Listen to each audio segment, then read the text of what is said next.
Bless the Lord, oh my soul, oh my soul, worship His holy. Matthieu 14, verset 16. Jésus leur répondit, ils n'ont pas besoin de s'en aller. Donnez-leur vous-même à manger. Amen. Amen. Jésus est avec les disciples. Quand une grande foule est venue autour de lui. Donc il y avait une grande foule autour de Jésus. Et dans le verset 14, la Bible dit, quand il sortit de la barque, il vit une grande foule et fut ému de compassion pour elle.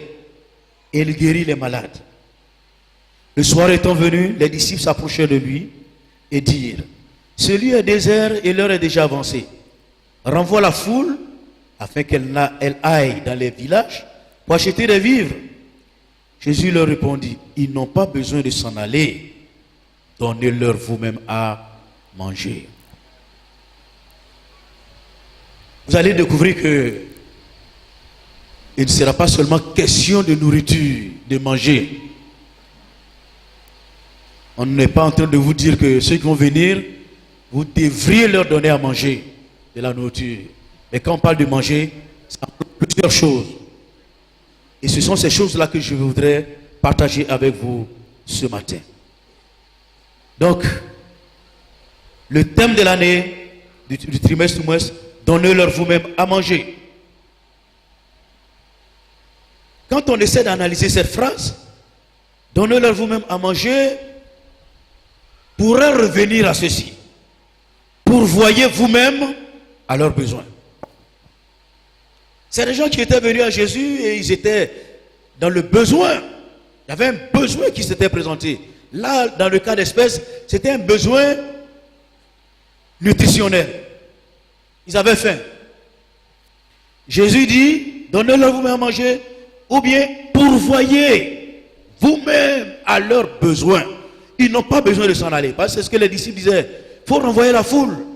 Il se fait tard. Ils vont aller dans les villages pour chercher de quoi manger. Jésus dit non, ils n'ont pas besoin de s'en aller. Vous-même, pourvoyez à leurs besoins. On aurait aussi pu dire, occupez-vous de vous-même. Occupez-vous d'eux. Ils n'ont pas besoin de s'en aller. Vous-même, occupez-vous d'eux. Ou bien, faites en sorte qu'il ne leur manque de rien. Faites en sorte qu'il ne leur manque de rien. Qui sait ce qui est nécessaire? Pourquoi? Parce qu'ils sont en train de me suivre. S'ils étaient en dehors, ils étaient quelque part d'autre, je n'allais pas chercher à pouvoir leurs besoins.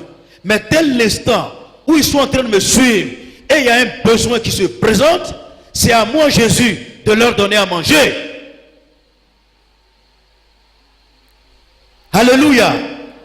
L'église de Jésus se doit de donner à manger au peuple de Dieu, aux hommes que Dieu va envoyer. C'est à nous de leur donner à manger.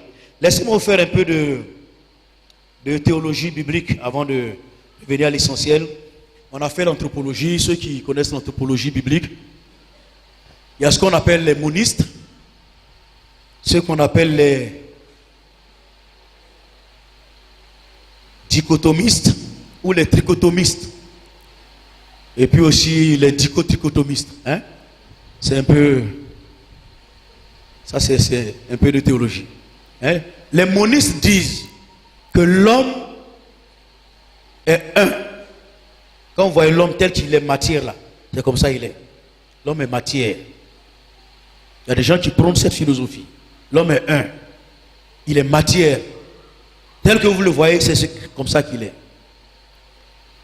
Les dichotomistes, non dichotomistes, disent l'homme est fait de corps et d'âme. Il a un corps, il a une âme. C'est tout. Il y a des gens qui défendent, bec et ongle, cela. Et il y en a qu'on appelle les trichotomistes. Ils disent l'homme est fait de corps, d'âme et d'esprit. Vous voyez l'homme, il est physique, Mais à l'intérieur de lui, il y a un corps, il y a une âme et un esprit. Les dichotrichotomistes disent l'homme est vrai, corps, âme et esprit, mais il est en deux parties. La partie physique et la partie spirituelle. L'âme et l'esprit étant une entité. On ne peut pas séparer l'âme et l'esprit. L'âme et l'esprit sont spirituels. Donc, quand on voit l'homme, il y a la partie physique et il y a la partie spirituelle. La partie spirituelle étant composée de l'âme et de l'esprit. Donc, c'est les dicho, ça dit deux, et puis trichotomistes, 2 et 3. Et ils combinent les 2 et les 3. Dichotomistes. Donc, il y a les monistes, il y a les dichotomistes, les trichotomistes et les dichotrichotomistes.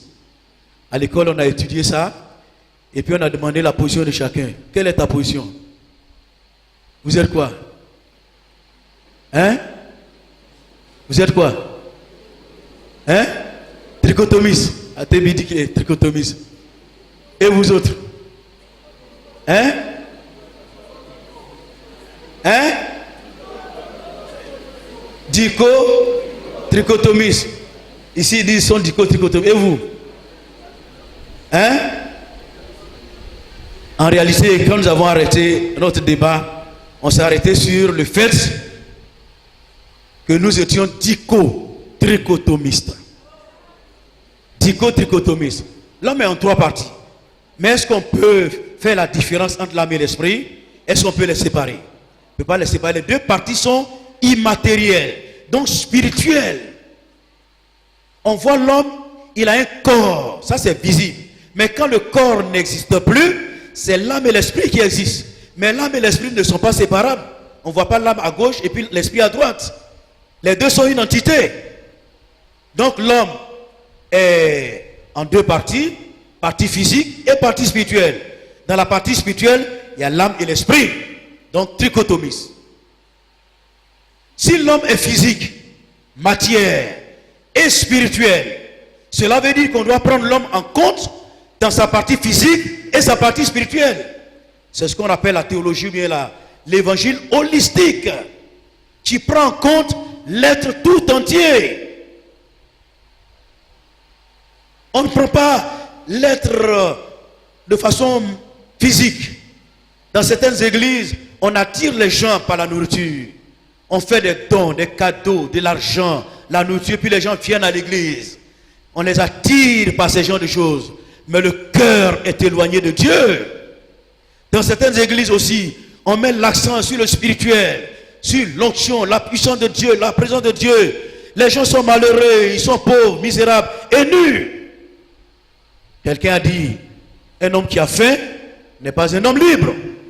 N'est-ce pas? Celui qui a faim, il n'a pas le temps pour chercher Dieu. Il cherche l'argent, il cherche la nourriture. Comment faire pour nourrir ses enfants et sa femme? C'est sa préoccupation. C'est pour cela que Jésus de Nazareth, lui en son temps, prenait en compte la partie matérielle de l'homme, matière, et la partie spirituelle. Et dans tout l'évangile, vous allez voir, c'est ce que Jésus a fait et c'est ce que les apôtres aussi ont fait. C'est pour cela qu'une église qui se veut sérieuse, une église qui se veut chrétienne, c'est-à-dire prônant les vérités véhiculées par Jésus de Nazareth, se doit de prendre en compte ces 2 facteurs. Facteur physique de l'homme et facteur spirituel.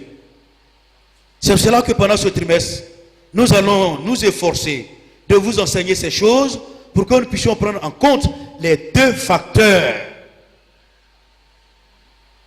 L'homme en tant qu'être physique et l'homme en tant qu'être spirituel. La foule suivait Jésus. Quelquefois pendant plusieurs jours. Parce que Jésus allait d'un lieu à un autre. La foule le suivait. Ils avaient certainement pour certains de la nourriture avec eux. Mais à un certain moment donné, il n'y avait plus de nourriture. Une foule de 5 000, 10 000 personnes qui passent dans un village de 500 habitants, 1000 habitants, que peuvent-ils acheter? Dans un certain moment, les gens avaient faim. Et Jésus se devait de pourvoir à leurs besoins. D'où la multiplication du pain et des poissons. Jésus a multiplié le pain.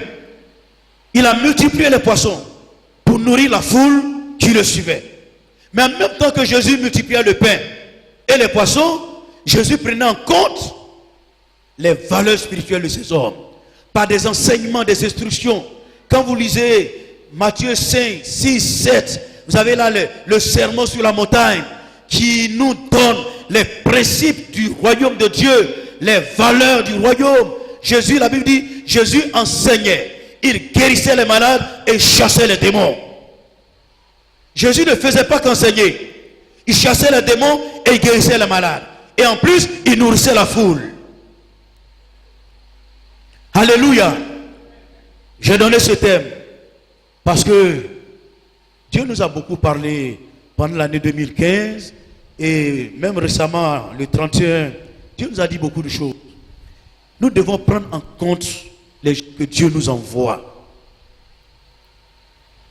dans tous les domaines. Dans Psaume 23, je crois que c'était ce que l'ancien a lu tout à l'heure, il a dit: l'Éternel est mon berger, je ne manquerai de rien. L'Éternel est mon berger, je ne manquerai de rien. En réalité, si David, rempli du Saint-Esprit, a pu donner ce psaume, c'est parce qu'il connaissait l'Éternel. Il savait qui était Dieu. Dans les moments difficiles, Dieu avait toujours pourvu à tes besoins. Il savait qui était Dieu. Et si Dieu est notre berger, si l'Éternel, le même berger de David est notre berger, devions-nous manquer de quelque chose? Non. Sinon ce psaume n'aurait pas sa raison d'être. L'Éternel est mon berger, je ne manquerai de rien. Si Dieu est notre berger, si c'est lui qui nous a sauvés, délivrés, si c'est le même berger qui est dans l'évangile de Jean, qui dit: je suis le bon berger, je suis venu afin que mes brebis aient la vie et la vie en abondance. Si c'est le même berger, alors le peuple de Dieu doit être dans l'abondance, le peuple de Dieu doit avoir le minimum. Alléluia. Et dans tous les domaines. Mais aujourd'hui, et c'est une des raisons qui m'ont poussé à donner ce thème, il y a trop de manque dans l'église. Et quand je parle de manque, c'est sur le plan matériel, sur le plan financier, sur le plan spirituel. Que de problèmes n'avons-nous pas dans nos églises? Des femmes qui n'arrivent pas à enfanter, des gens qui ne trouvent pas du travail, beaucoup de jeunes filles qui n'arrivent pas à se marier, des gens qui passent plusieurs fois leur concours examen qui ne réussissent pas, des malades en grand nombre. Ils sont dans nos églises. L'église de Jésus de Nazareth. Est-ce qu'on doit continuer sur cette lancée? Est-ce qu'on doit continuer? C'est comme si l'église se cherchait, alors que l'église s'est trouvée en Jésus. Et nous ne cherchons plus. Nous avons. Je vous disais le 31, je ne veux pas manger des miettes. Les miettes, c'est pour les petits chiens. Avant, c'était pour les païens. Mais je ne suis plus un païen. Je suis chrétien. Je suis enfant de Dieu. La Bible dit que Jésus disait à la femme syro-phénicienne qui était païenne: laisse les enfants se rassasier du pain. Ce n'est pas bon de prendre le pain des enfants et de le donner aux petits chiens. Les petits enfants là, c'était qui? C'était les juifs. Les petits chiens, c'était qui? C'était les païens. Nous étions des petits chiens parce que nous étions sans Dieu et sans espérance. Mais la Bible dit désormais, depuis que Christ est mort et revenu à la vie, il nous a donné une nouvelle position. La Bible dit que nous sommes désormais l'Israël de Dieu. C'est nous qui sommes l'Israël de Dieu. Donc nous ne sommes plus des petits chiens. Nous sommes les petits enfants. Alléluia. Et ceux dont les petits enfants ont droit, nous avons droit à la même chose. Nous avons droit au petit pain. Alléluia. C'est pour nous que Jésus est mort. Et il a donné sa vie. La Bible dit de riche qu'il était, il s'est fait pauvre pour que nous soyons enrichis.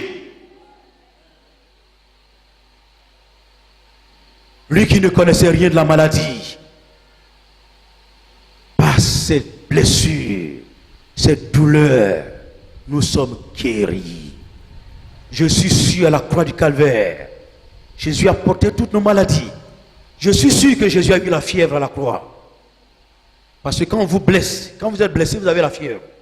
Quand on lui a percé les mains, les pieds, quand on l'a déchiré, battu toute la nuit, et qu'on l'a mis à la croix, il avait la fièvre sur son corps.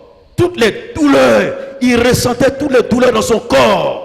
Mais ce n'était pas nécessaire pour le Fils de Dieu de ressentir les douleurs, pour qu'après qu'il ait ressenti ces douleurs, l'Église continue de ressentir les douleurs. Nous pouvons ressentir les douleurs à une seule condition. Quand nous sommes éprouvés de Dieu. Dieu nous met à l'épreuve pour nous sortir de la pure. Mais quand ce n'est pas une épreuve de Dieu, ce n'est pas nécessaire une douleur. Ce n'est pas nécessaire. Quelquefois, Dieu peut nous maintenir dans une certaine position ou situation pour notre bien-être. Comme le fut le cas de Paul, où un ange de Satan était là pour le souffleter. 3 fois, il a crié à Dieu. Il a dit, ma grâce te suffit, car ma puissance s'accomplit dans ta faiblesse. Ce n'était pas nécessaire qu'il soit délivré de cela, parce qu'il était allé au 3e ciel, et il avait vu des choses qui n'étaient pas possibles d'exprimer. Donc, pour le maintenir dans l'humilité, un ange de Satan souffletait Paul, pour l'empêcher de s'enorgueillir des choses qu'il avait vues dans le ciel. Ça, ce n'était pas nécessaire une délivrance. Mais en dehors de ces choses, où Dieu nous éprouve, où Dieu nous façonne, où Dieu nous travaille, ce n'est pas bon que le diable, les démons, les sorciers nous imposent leurs lois. Ce n'est pas juste. Dieu a dit à Israël, parmi vous, il n'y aura pas de femmes stériles, pas de femmes qui avortent.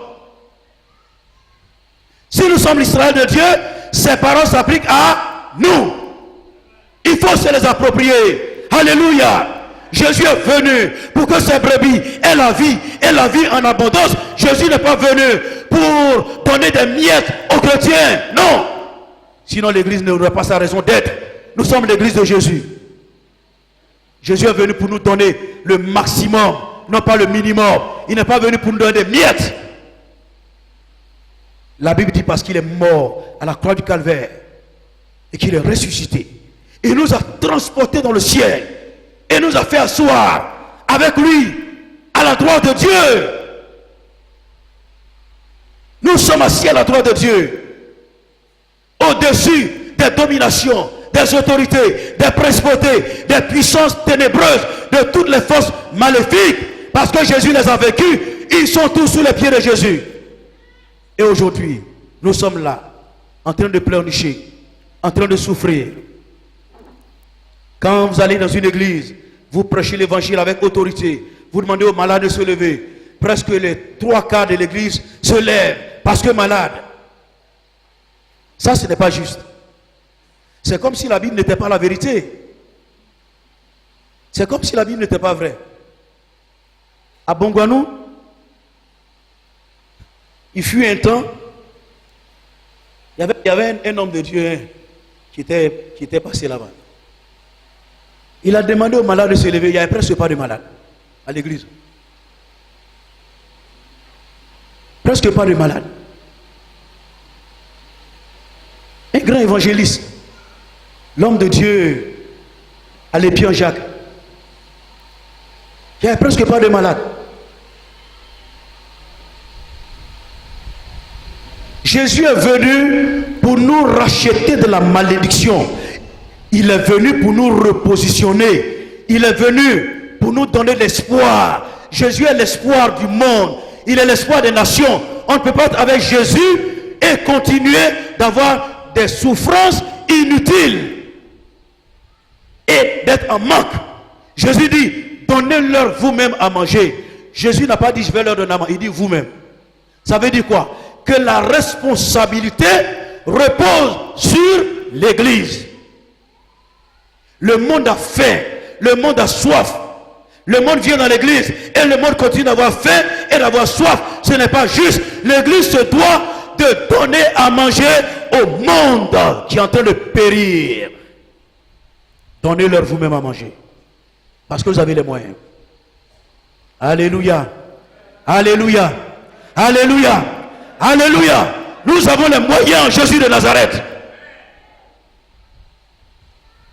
Donnez-leur vous-même à manger. Sur le plan social, nous devrions nous organiser. On a mis un comité social en place. On va faire de sorte que ce comité puisse avoir les moyens pour que nous puissions prendre en compte les nécessités qui sont parmi nous. Mais en même temps que nous les prenons en compte, nous allons faire de telle sorte que la grâce de Dieu, la gloire de Dieu, la présence de Dieu se manifeste au milieu de nous. Pour moi, une femme qui n'enfante pas, c'est un défi. C'est un défi.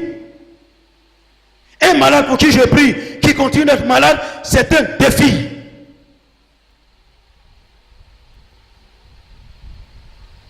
Quand je vois plein de jeunes filles dans l'église qui n'arrivent pas à se marier, parce qu'il faut prier pour moi, parce qu'il faut... Mais c'est un défi. On ne peut pas continuer avec ces choses. Jésus est venu pour nous donner le bonheur. Il est venu pour nous rendre heureux. Si quelqu'un est en Christ, c'est une nouvelle création. Les choses anciennes sont passées. Tout est devenu nouveau. Où est la nouveauté? Où est la nouveauté?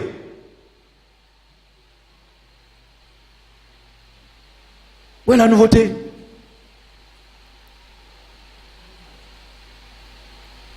Jésus est venu pour nous donner de l'espérance, de l'amour, de la joie et de la paix. La Bible dit le royaume de Dieu, ce n'est pas le manger et le boire. C'est la justice, la paix et la joie par le Saint-Esprit. Alléluia. Je vous ai dit le 31, Jésus disait, l'Esprit du Seigneur est sur moi. Parce qu'il m'a oint pour annoncer la bonne nouvelle aux pauvres.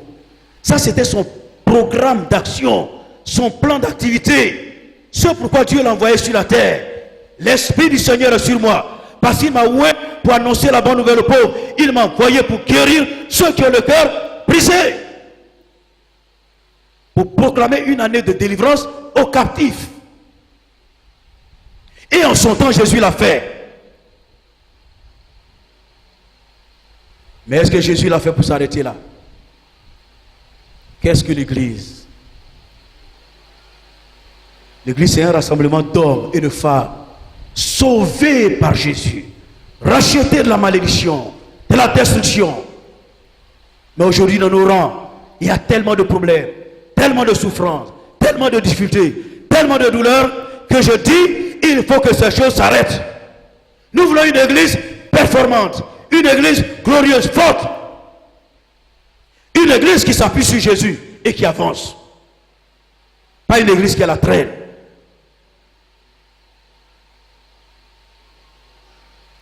Tout à l'heure, j'ai entendu quelques dons spirituels. La moisson est grande, il y a peu d'ouvriers. Vous avez reçu des dons, des qualifications. Levez-vous, allez évangéliser, moissonnez. Le centre des opérations du Saint-Esprit, que Dieu ne cesse de nous rappeler. Que Dieu travaille avec ceux qui sont prêts. Nous voulons en réalité vous apprêter. Nous voulons vous donner les moyens. Nous voulons vous dire combien de fois vous êtes important aux yeux de Dieu. Combien de fois vous êtes bénis pour que vous puissiez vous lever pour répondre aux besoins de ce peuple, de ces hommes et de ces femmes.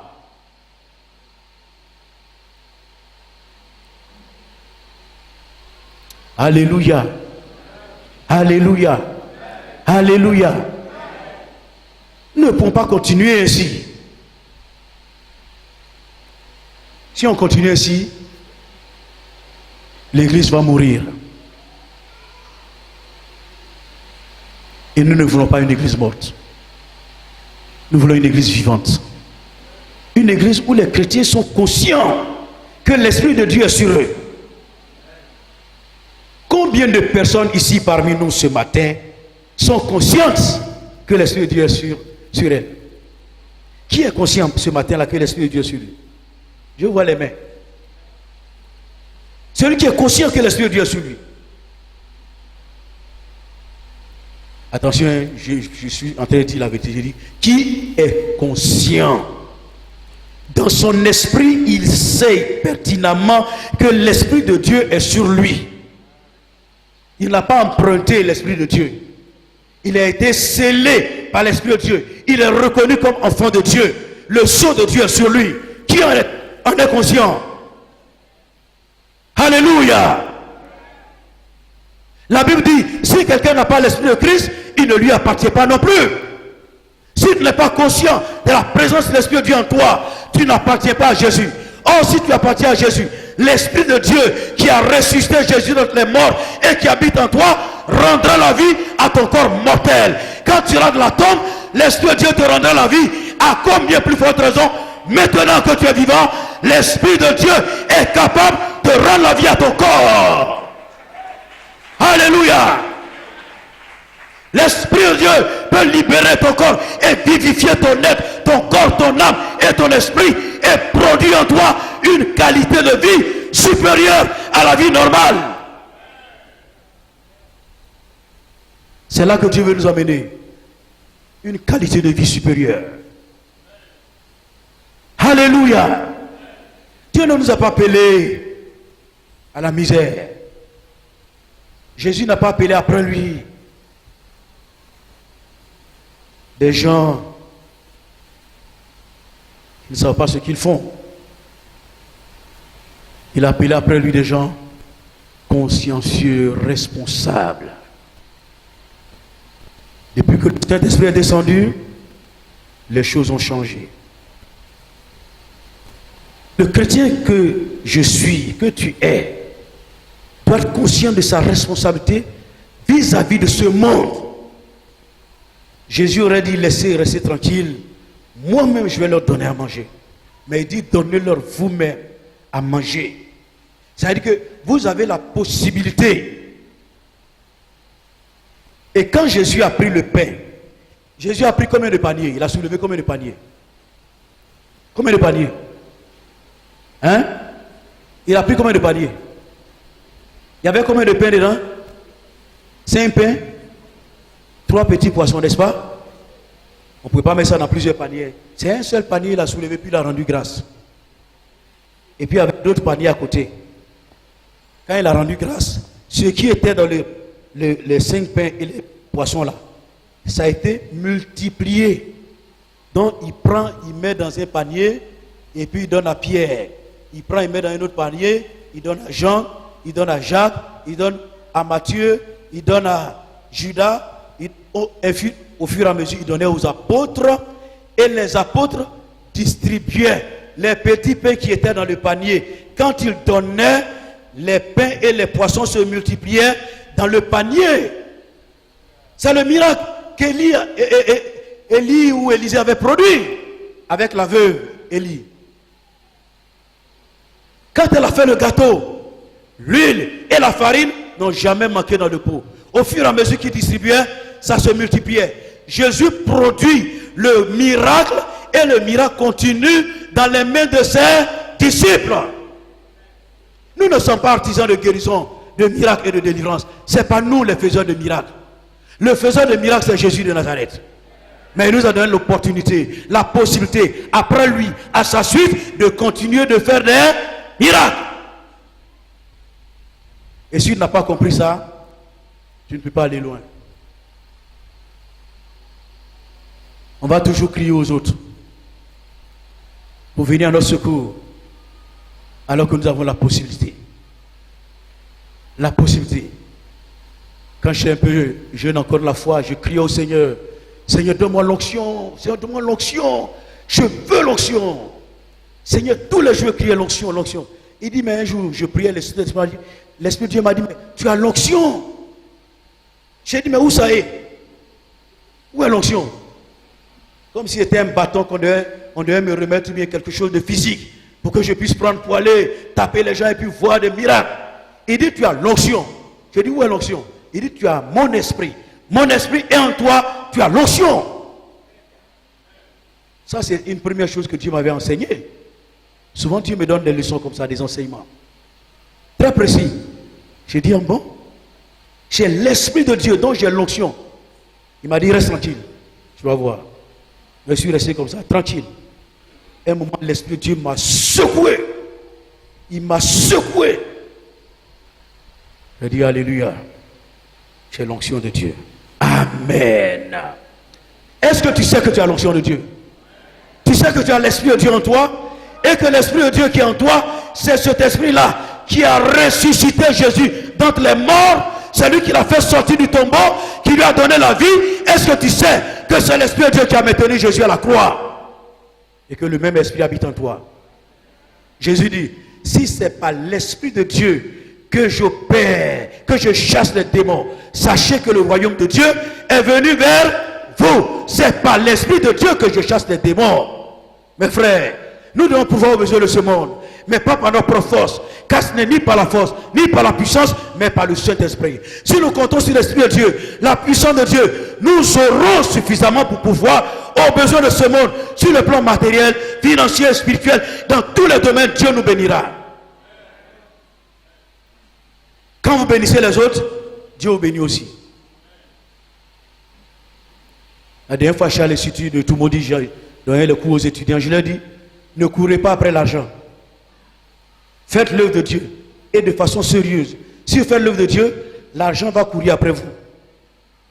Ce n'est pas à vous de courir après l'argent. Quand tu fais l'œuvre de Dieu, l'argent court après toi. Tu ne cours pas après l'argent. Parce que tu sers Dieu. Et Jésus a dit, celui qui me sert, qui va quitter telle chose, me servir, ces choses-là, il va les recevoir combien de fois? Il dit, le centuple sur la terre et puis dans le ciel. Jésus n'a jamais menti. Moi, c'est ce qui me réconforte. Quand je lis la Bible, Jésus n'a jamais menti à quelqu'un. Ça, c'est un. Quand je lis la Bible, Jésus n'a jamais failli. Quand je lis la Bible, Jésus n'a jamais reculé devant une situation. Il n'a jamais menti, il n'a jamais failli, il n'a jamais reculé devant une situation. Jésus n'a jamais dit, c'est trop tard. Trop tard n'est jamais sorti de la bouche de Jésus. Pour lui, c'est toujours trop tôt. Alléluia. Donnez-leur vous-même à manger. Est-ce que nous allons accepter cette parole de Jésus pour nous mettre devant Dieu afin de recevoir une onction renouvelée, restaurée, pour donner à manger au peuple de Dieu, aux hommes et aux femmes qui vont venir en grand nombre, parce que Dieu a dit, il va le faire. Les gens viendront de partout. Actuellement, nous sommes submergés, nous les pasteurs. Moi, à cause des fêtes, on a eu une petite accalmie. Mais des mois, quand vous arrivez, les rangées là, c'est rempli. Les gens viennent. Le pasteur il va prêcher dans nos églises. Moi aussi, de temps en temps, je bouge, je vais dans nos églises. Quand on va et puis les gens voient, ils viennent. Les gens nous appellent. Quelqu'un m'a donné ton numéro. Un tel m'a donné ton numéro. Des gens qu'on ne connaît même pas. Et qui viennent. Les gens viendront. Mais si c'est nous, hommes de Dieu, et puis les quelques pressagiers qui sont avec nous, qui sont avec nous, qui devons faire cette œuvre, nous serons écrasés. Nous serons écrasés. Il faut qu'il y ait des hommes et des femmes ici qui puissent se réveiller parce que conscients qu'il y a une puissance en eux. Alléluia. Personne n'a dit amen. Est-ce que tu n'es pas conscient qu'il y a une puissance en toi? Tu n'es pas conscient que tu as l'autorité de Dieu? Jésus dit, voici les miracles qui accompagneront ceux qui auront cru. À mon nom, ils chasseront les démons. À mon nom, ils imposeront les mains aux malades et les malades seront guéris. Alléluia. Jésus n'a jamais menti, il n'a jamais failli et il n'a jamais reculé devant une situation. Sa parole demeure la vérité. Alléluia. Alléluia.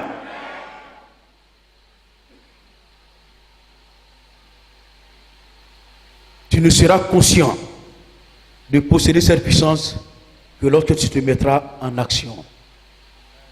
Quand tu vas te mettre en action, c'est là que tu verras la puissance de Dieu. Moi, j'ai commencé à faire les délivrances, je n'étais même pas encore pasteur. j'étais un simple chrétien.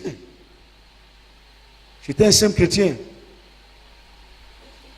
Quand j'ai commencé à prier pour les gens, j'étais à Abidjan ici, converti à Boaké. En 77, je suis arrivé ici à Abidjan en 78 parce que mes parents trouvaient que je n'allais plus à l'école, j'ai passé tout mon temps à l'église. Ils m'ont transposé de Boaké à Abidjan chez un oncle très dur, strict, pour m'empêcher d'aller à l'église. Mais ils ne savent pas que quand l'Esprit de Dieu vient sur quelqu'un, ce n'est plus la même personne. Donc ils m'ont envoyé ici en exil, sur l'île Patmos.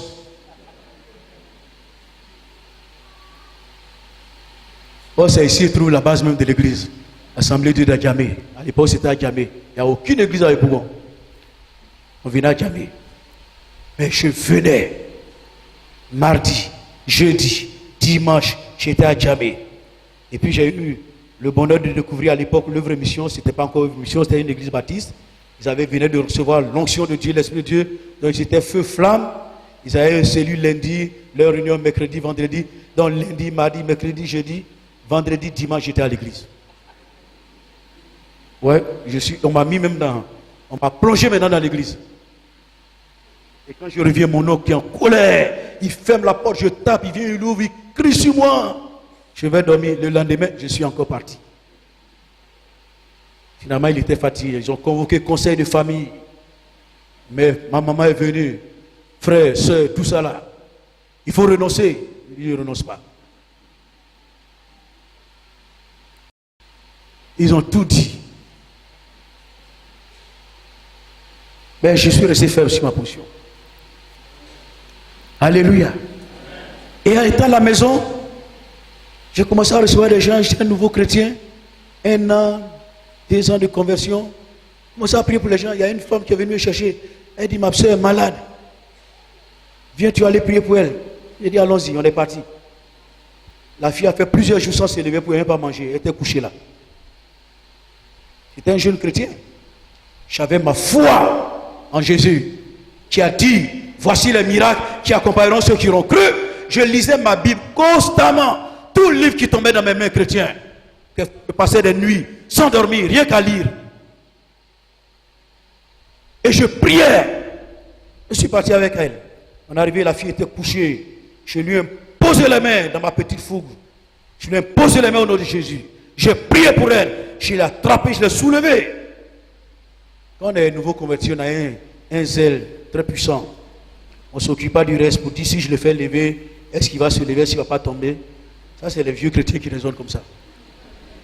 Je ne me suis même pas posé de question si elle allait se lever ou tomber. Je l'ai fait lever, elle s'est arrêtée. Je l'ai tiré 10 marches et puis elle a commencé à marcher. Elle a marché. Et puis après, elle a demandé à manger, on lui a donné à manger. Elle a mangé. Sa maman dit, mais ça, c'est quelle église? C'est quelle église ça? Alléluia. C'est l'église de Jésus de Nazareth. C'est ce que Jésus recommande. C'est même pas un pasteur, un petit chrétien. Elle a été guérie. Il y a une jeune fille qui est venue me voir. On a parlé, dit, elle avait un mari de nuit, mais qui était terrible. Lui, il était terrible. Parce qu'elle est assise comme ça dans la cour là, elle le voit venir. Elle le voit. Les autres ne le voient pas, mais elle le voit. Et il vient, il dit allons. Si elle le refuse, il la brutalise. Il a l'objet de se lever pour aller, pour avoir des rapports démoniaques avec un démon. Elle m'a expliqué ça. Je n'avais que peut-être 2 ans de conversion. J'ai dit quoi? On va prier le Seigneur. Je lui ai posé les mains. Au nom de Jésus, j'ai brisé les œuvres de Satan, du diable, des démons. J'ai donné un ultimatum à ce démon. Et elle est partie à la maison. Après, elle est venue me voir, toute souriante. Elle dit, pasteur, tu sais, non, je n'étais pas pasteur. Elle dit, tu sais ce qui s'est passé? J'ai dit, non. Elle dit, quand je suis parti, le démon est venu. J'ai dit, ah bon, qu'est-ce qui s'est passé? Elle dit, il s'est arrêté loin, il m'a regardé. Il m'a regardé. Moi aussi, je le regardais. Il m'a regardé. Et hop, il a pris ses... Papa, il a commencé à fuir. Il a fui. Alléluia. Jésus dit, je suis avec vous tous les jours jusqu'à la fin du monde. Où que nous soyons, où que nous allions, Jésus avec nous. Et quand il est là, les démons sont obligés de reconnaître sa présence et de fuir. Une œuvre qui a été faite au nom de Jésus ne peut pas être remise en cause par un démon. Alléluia. Ce que Jésus fait est parfait pour l'éternité.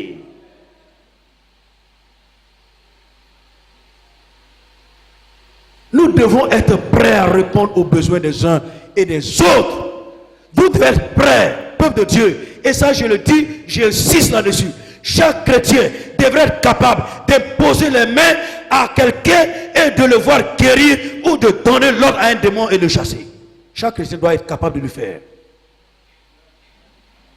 C'est ça qu'on appelle l'église. Quand l'église a été persécutée à Jérusalem, on les a dispersés. Ils sont tous partis là-dessus. C'est là qu'ils ont commencé à s'adresser aux païens. Et la Bible dit que le Seigneur était avec eux. Il a commencé à opérer des miracles par leurs mains, les chrétiens. Quand on parle de chrétiens, ce ne sont pas les pasteurs, le clergé, le collège apostolique. Non, c'est toute l'église. La Bible dit par la bouche et la plume de Pierre que désormais nous sommes un sacerdoce royal. Un sacerdoce. Ça veut dire quoi? Que tous nous sommes des sacrificateurs. Jésus lui-même étant le souverain sacrificateur qui a traversé un tabernacle qui n'a pas été fait de main d'homme, le ciel, pour comparaître devant la face de Dieu le Père. Et il a fait de nous un sacerdoce royal. C'est pour cela aujourd'hui, on n'a pas besoin forcément d'aller devant quelqu'un pour confesser ses péchés. Tu as combien de péchés, tu demandes pardon à Dieu. Dieu te pardonne parce que le voile du temple a été déchiré depuis le haut jusqu'en bas. Dans le temple, le grand temple, il y avait un grand voile à une grande épaisseur.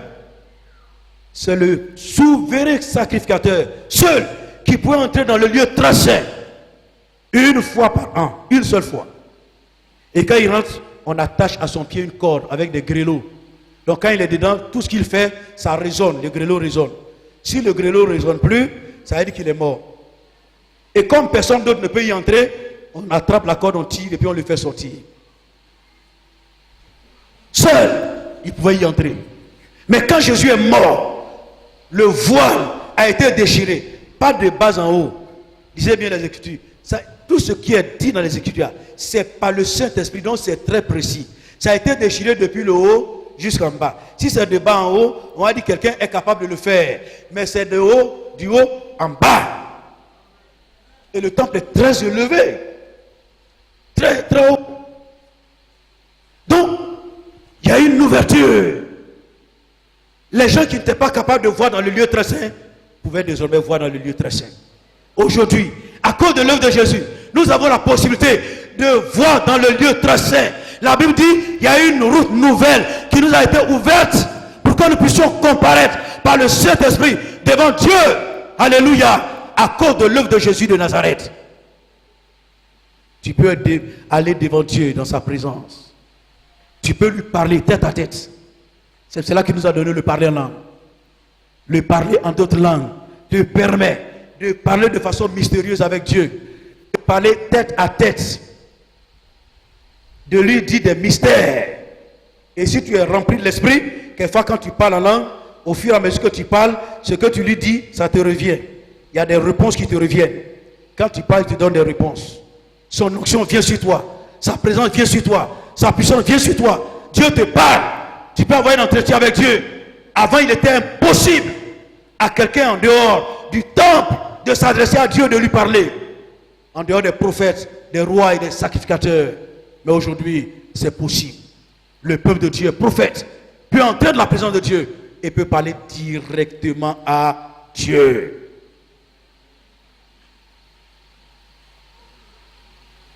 Est-ce que tu sais que tu as quelque chose de Dieu en toi? Tu ne le sauras jamais tant que tu ne seras pas en action. Quand je suis à Bongouanou, il y avait 2 jeunes policiers, lieutenants qui avaient été affectés là-bas. Ils sont arrivés, il y a un qui n'était même pas baptisé dans le Saint-Esprit. Quand il est arrivé, la même semaine, il a été baptisé dans le Saint-Esprit. Et j'ai commencé à leur inculquer les messages que je prêche. la puissance de Dieu, l'onction de Dieu. Quand ils reçoivent les bandits, ils attrapent les bandits, on les envoie là-bas. Ils sont en train de faire leur PV, ils leur posent des questions. Quand ils se rendent compte qu'il y a quelque chose qui n'est pas normal, ils leur proposent la prière. Et je vous rassure, il y a eu des délivrances au commissariat de Bongouanou. Il y a eu des délivrances. Ils ont prié pour des gens, ils sont tombés. Ils m'ont appelé, j'ai dit allez-y, faites délivrance. Ils ont fait délivrance des prisonniers au commissariat de Bongouanou. On peut faire la délivrance partout. Alléluia. Les malades dans les hôpitaux nous attendent. Dans les services, les gens nous attendent. Ils attendent de voir la révélation des fils de Dieu. Comme le disait le pasteur Lézier la dernière fois. La révélation des fils de Dieu. Ce dont nous sommes capables de faire. Quand je suis à Boaké, à la CNPS, il y avait un monsieur qui était foncièrement contre moi parce que j'étais vraiment très jeune dans le service. Moi, j'ai fait 5 ans seulement à la CNPS. Donc, à l'époque, je devais avoir 3 ou 4 ans. Et puis, lui, il avait quelque chose de 15 ans. Et on m'a nommé au même poste que lui, au même grade. Ça, il n'a pas accepté. Il était syndicaliste. Il a tout fait pour que ça ne marche pas. Et puis, ça a marché. Donc, il était contre moi. On avait un grand bureau. Il est assis là-bas, je suis assis ici. Quand il vient, il me regarde comme ça. Puis il est assis là. Il parle. Les gens disent, mais le type là, qu'est-ce qu'il fait? Je le regarde. Et puis je ris. Alléluia. Et les gens, ils ont peur des sorciers, ils ont peur des démons. Bah, ton pasteur est mystique, tu as peur. Un mystique, il est toi, il est quoi? Vous savez qui est en lui? C'est un démon. Ça peut être une principauté, une autorité qui est en lui. Mais toi, qui est en toi? Le Saint-Esprit. Devant qui tout genou doit fléchir dans les cieux, sur la terre et sous la terre.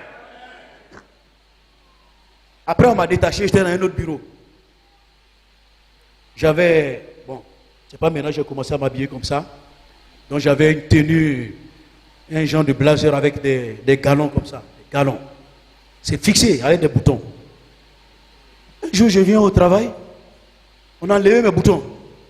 Les galons pendent.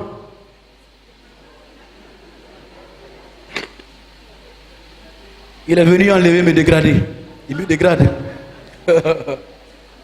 J'ai dit, mais ça, c'est pas possible. Une souris ne peut pas faire ça. Les boutons sont bien rivés. Qui a enlevé ça? Donc, j'ai soulevé mon habit. Je suis allé dans la grande salle. J'ai dit, regardez mes galons qui pendent. Qui a fait ce travail? Personne ne parlait. Et qui a fait ça? Il dit, celui qui a fait ça, il perd son temps. Parce que Jésus nous a dit, à mon nom, chassez les démons. Moi, à l'église, là, je chasse les démons au nom de Jésus. Donc, si tu as fait ça, les démons que tu as envoyés là, je vais les chasser au nom de Jésus et ils iront contre toi. Je suis allé mettre mon habit là-bas. Rien. J'ai même pas eu une nuit blanche. J'ai même pas fait un cauchemar une nuit. Un matin, il est venu au travail. Il dit, Conan, mais toi, tu es fort. Je dis, je suis fort comment? Je ne suis pas fort. C'est Jésus qui est fort. Alléluia. C'est Jésus qui est fort. Au lieu de venir me demander, mais tu vas dans quelle église? Je vais aller avec toi. Il est parti à l'église, mais malheureusement, il est allé au christianisme céleste. Peut-être qu'il s'en a cherché plus de puissance pour venir m'attaquer encore. Malheureusement pour lui, un an après, moi, je suis allé rendre démission pour venir servir Dieu. Donc, il n'a pas pu faire ce qu'il voulait faire.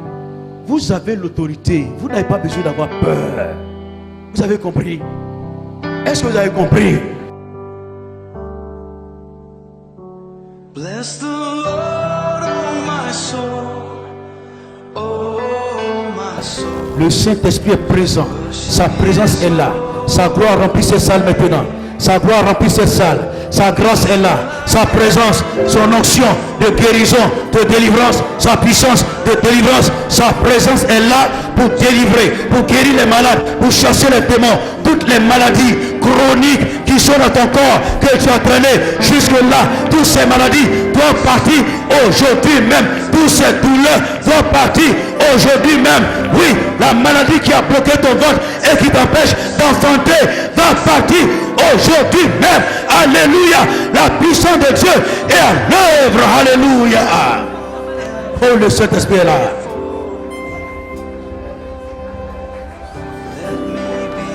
Le Saint-Esprit est là. Il est présent. Le mal qui a bloqué ton ventre depuis longtemps, qui a bloqué ton ventre, les démons et le sorcier, ou le mal organique est dans ton ventre, qui fait que les médecins disent tu ne peux plus accoucher, ne peux plus faire d'enfant. Cela est une parole qui ne vient pas de Dieu. Tout ce qui est possible aux hommes est possible à Dieu, au Dieu de Jésus de Nazareth, notre Père et notre Seigneur. Vous qui êtes derrière, priez avec nous le Seigneur, pour que l'atmosphère se transforme. L'atmosphère se transforme et la gloire de Dieu va descendre. La prière de Dieu va descendre. L'onction de Dieu va descendre. Parce que c'est à nous de donner à manger. Ce n'est pas aux autres, c'est à nous. Dieu prie. Le Saint-Esprit est là. Il est présent. Il est présent. Il est présent. Vous qui êtes derrière, qui n'êtes pas malade, Dieu va vous donner son onction pour que vous sachiez que vous devez aller imposer les mains malades et les guérir et chasser les démons. Attendez-vous à quelque chose de spécial. Attendez-vous à quelque chose de spécial. Attendez-vous à quelque chose de spécial ce matin.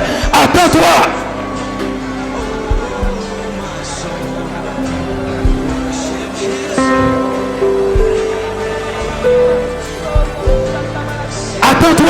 Attends-toi à quelque chose de spécial. Attends-toi. Ce qui est dans ton ventre, le poison, l'envoûtement, la boue qui est dans ton ventre va sortir, sera vomi, rendu par la puissance de Dieu. Les démons seront chassés. Aucun démon ne tient l'assemblée des saints.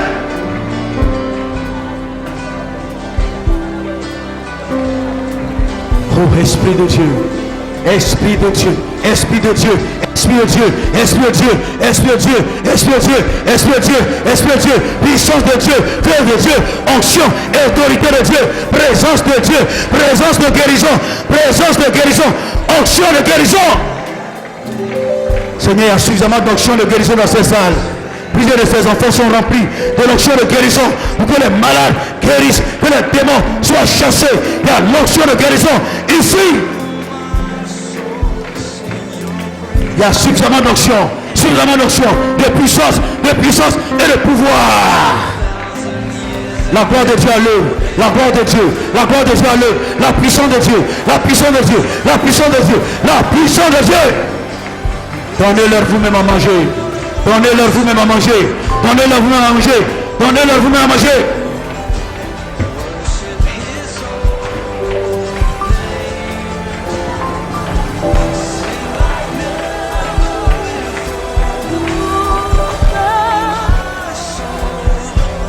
Nous avons décidé de vous donner à manger selon la parole de Jésus. Nous avons décidé de vous donner à manger maintenant. Oui, le repas est prêt. Depuis 2000 ans, Jésus a préparé le repas pour chacun de nous. Un festin, un festin, un festin, un festin. Sa gloire est là, sa présence est là, sa puissance est là, son feu est là. Il y a suffisamment d'onction et de feu sur le peuple de Dieu. La gloire de Dieu, la gloire de Dieu, la gloire de Dieu, la gloire de Dieu. Onction de guérison, onction de guérison, onction de guérison, onction de guérison. J'implore la gloire de Dieu, la puissance de Dieu. Touche le ventre maintenant, touche le ventre de ces femmes, touche le ventre, touche le ventre, touche le ventre, touche le ventre, touche. Alléluia, alléluia. La puissance de Dieu est en train de descendre pour toucher le ventre. Ton ventre est en train de toucher. Ton ventre va remuer, ton ventre va remuer, ton ventre va remuer, ton ventre va remuer, ton ventre va remuer. La puissance de Dieu va remuer ton ventre. Turn the bride. Le ciel est ouvert. Le ciel est ouvert. Le ciel est ouvert. Et la puissance de Dieu est en train de descendre. La puissance de Dieu est en train de descendre. La puissance de Dieu. Dieu descend ce troisième jour ou le premier dimanche de l'année pour accorder à ces femmes des dons, des dons, des dons. Il vient le roi de cette femme, il est sauveur, il est sauveur, il est sauveur, il est sauveur, il est sauveur, il est sauveur, il est sauveur, libère maintenant, au nom de Jésus. La puissance de Dieu est de vous traverser, de vous traverser. Allez ça maintenant, allez ça, allez, prenez dans cette chemin, allez, reviens. Je te prie de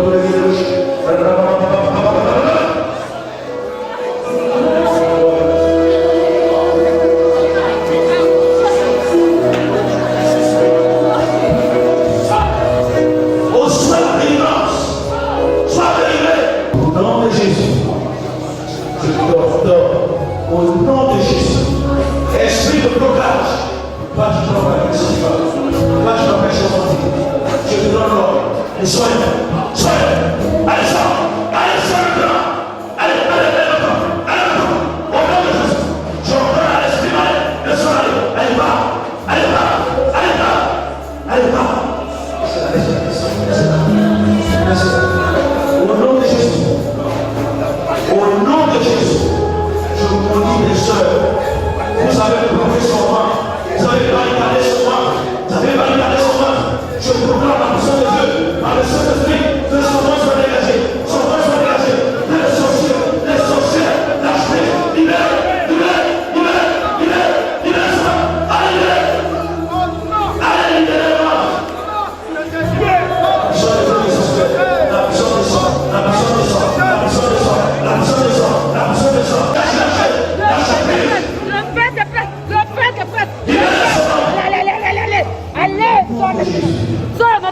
La gloire de Dieu soit, la puissance de Dieu, la fertilité, la fertilité, la fertilité, la fertilité, la fertilité, l'esprit de au nom de Jésus,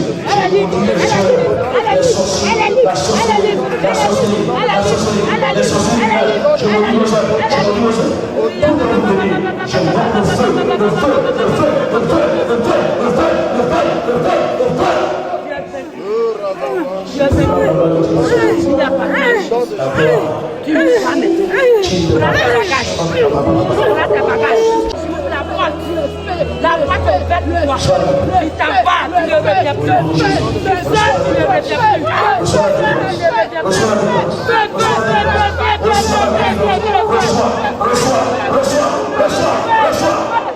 Elle est libre.